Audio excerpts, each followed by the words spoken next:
Bonjour, dans cette vidéo nous allons découvrir un peu la loi exponentielle. Donc, nous allons partir d'un problème concret. On va considérer un atome radioactif et cet atome radioactif va se désintégrer. Évidemment, cette désintégration dépend du hasard. On va supposer qu'en unité de temps, donc ça peut être des années, des minutes, tout dépend de l'atome, enfin le noyau radioactif qu'on considère, on va supposer que dans une unité de temps, il y a une probabilité P de se désintégrer. Et cette probabilité est constante en fonction du temps. Donc, on va pouvoir modéliser ça dans un tableur. Ici, pour simplifier, on va prendre le tableur de GeoGebra. On va donc mettre dans une cellule du tableur une formule. Donc cette formule-là, on admet que c'est celle-ci qu'il faut mettre. P, ça va être donc la probabilité. Et random, ça va donner un nombre aléatoire entre 0 et 1. Nous obtenons ici la simulation de la désintégration d'un noyau radioactif. Ici, on obtient 0,73. Ça signifie que le noyau radioactif qu'on considère a mis 0,73 unités de temps pour se désintégrer. Évidemment, là, on a constaté un seul noyau. L'idée, c'est qu'on va pouvoir, comme ça va dépendre du hasard, considérer un panel plus important de noyaux. Ici, on va considérer 10 000. Donc ici, on a étiré la formule sur la ligne pour en avoir 10 par ligne, et après, on a 1000 lignes. Ainsi, on a 10 000 noyaux.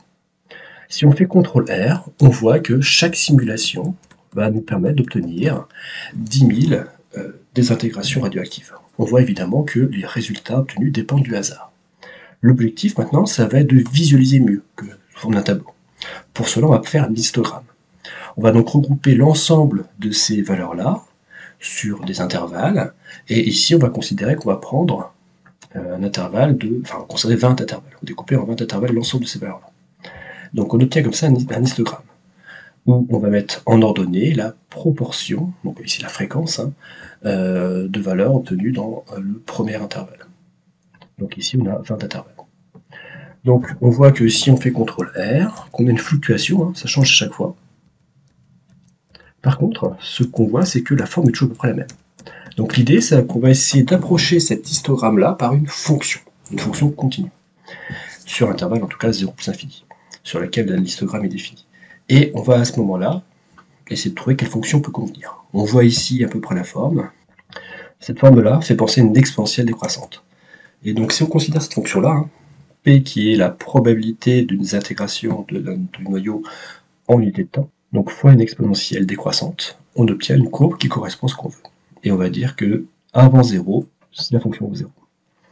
Donc maintenant, on va voir si la simulation marche bien. Pour cela, on peut faire différents contrôleurs. Donc on voit que ça colle assez bien. On voit aussi que si je change le nombre d'histogrammes, donc le nombre d'intervalles dans l'histogramme, on voit que ça colle pas mal du tout. Donc même si c'est une fluctuation qui continue. Et si on change la valeur de P, par exemple, on voit que ça a l'air de toujours bien coller. Et donc l'idée à partir de là, c'est que ça va nous permettre, plutôt que de travailler avec l'histogramme ici, on va travailler avec cette fonction. Cette approximation va nous permettre de calculer des probabilités. Par exemple, si on voulait savoir la proportion d'atomes, enfin de noyaux radioactifs, qui vont se désintégrer en moins de 2 unités de temps. Ici, il faudrait calculer en gros le nombre inférieur à 2, puis diviser par 10 000. On aurait comme ça la fréquence. Simplement, ça serait long. Le plus simple désormais, ça va d'utiliser cette fonction-là. Cette fonction-là va définir la loi exponentielle. Cette loi exponentielle, comme c'est lié à une fonction continue, on appelle ça une loi continue. Et ainsi, on va retrouver ce qu'on a vu l'année dernière pour la loi normale. Pour la loi normale, l'année dernière, on a vu que pour calculer une probabilité, il suffit de calculer l'air sous la courbe. Ici, si on s'intéresse aux durées inférieures à 2, on s'intéresse donc à l'intervalle 0,2. Et donc, on va donc calculer la probabilité qu'un noyau radioactif s'intègre en moins de 2 unités de temps par cette R-là, l'air compris sous la courbe sur l'intervalle 0,2. Ici, on a donc un calcul d'air à faire, donc un calcul d'intégrale, et cette intégrale-là va nous donner la probabilité.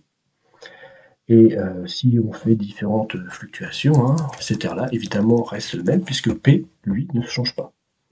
On a des simulations qui changent, mais pas la valeur de la probabilité globale. Voilà pour cette vidéo. À bientôt.